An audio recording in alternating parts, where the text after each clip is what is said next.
5 red lights on in Monaco.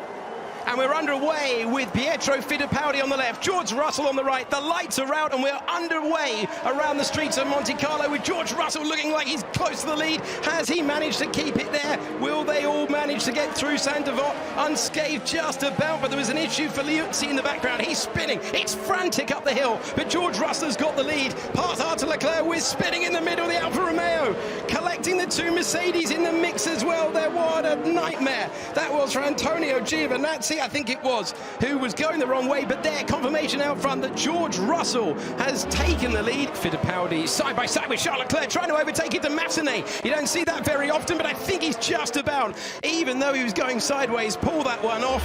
And Charles Leclerc already on the back of David Schumacher, who doesn't seem to be able to translate the pace he had in the wet to the dry. Oh, he's going to barge his way through. Charles Leclerc trying to edge his way through.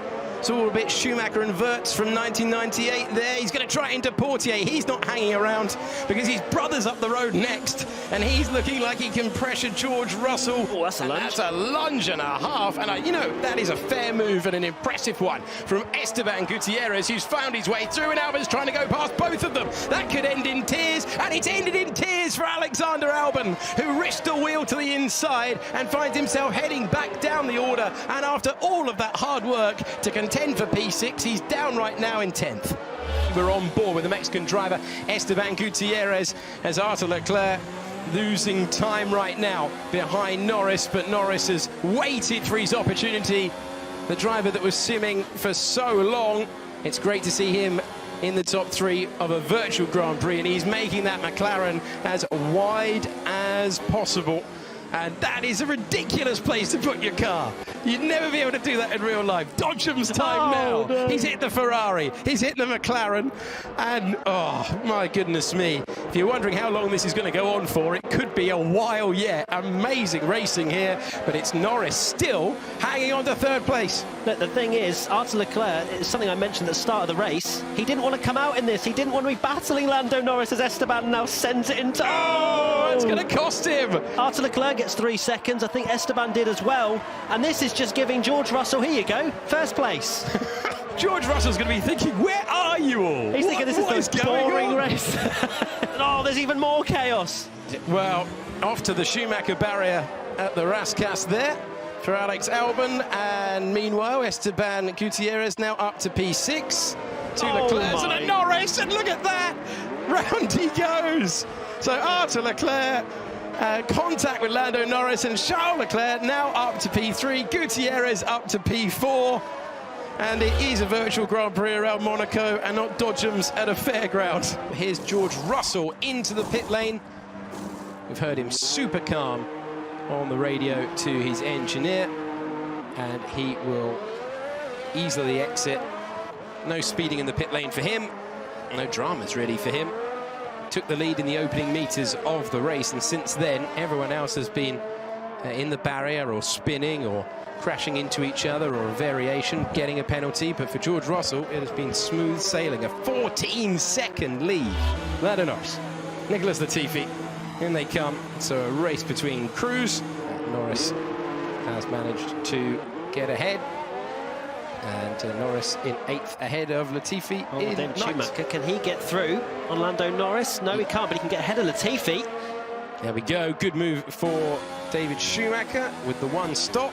As we take a look at Esteban Gutierrez all over the back of Arthur Leclerc. He's had 2 stops, has Gutierrez. He's going to be flying on these mediums round the outside of turn 1. Can he make it work?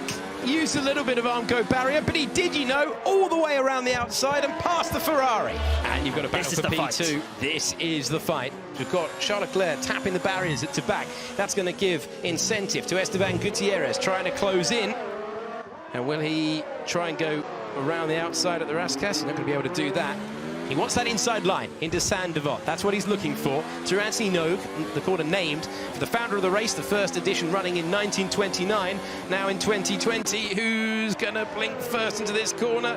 Gutierrez knows he has to get out of it and does so. You're always going to be shown the door, aren't you? Especially when there's no damage and it's Charles Leclerc driving as well, because we've seen some interesting driving. Oh, goodness me, that was very close for Esteban Gutierrez. Can he get any sort of purchase into the tunnel? That's another really good overtaking opportunity.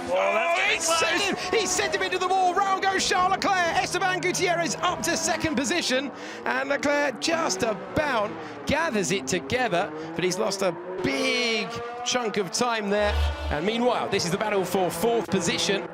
Arthur Leclerc trying to keep Alex Albon behind. Albon's going to try and go around the outside. We already know that one doesn't work, but he's trying to get his rival off the racing line. You can see all the wheels spin for the Ferrari ahead there, all over the road. Now with DRS, can Alex Albon find the inside line and find his way to third position? No, he's going to be shown the Armco barrier. Can he make it work around the outside there? This would be extraordinary stuff. We've seen it from Gutierrez, and now we've seen it from Alex Albon, who's close to spinning in Massenet. They bang wheels. Leclerc into the Armco, still they go side by side, basically through the opening sector of the lap. Nothing to separate these two. Red Bull versus Ferrari down the hill to the slowest corner on the championship. Wait for it. They're still side by side. I can't believe what I'm watching. And this time, somehow, Albon just about gets ahead on the softer tyres around the outside of Saint-Devant, and then grit your teeth and wait for it. By the time he got to Portier, he was finally ahead and up to P4. And George Russell just has a final few corners to go through the swimming pool. That's the entry, that's the exit. Tight to the walls all the way round. And we have seen some fantastic battles for the lead in these virtual Grand Prix. This has not been one of them. George Russell dominates on the streets of Monte Carlo to win the virtual Grand Prix of Monaco. And look at the margin he had across the line by nearly 40 seconds. It's his second virtual Grand Prix win in a row. Extraordinary performance, by far the class of the field. Esteban Gutierrez, second place for the Mexican driver across the line. But what can you say about that dominant performance for George Russell, who's taken 2 in a row?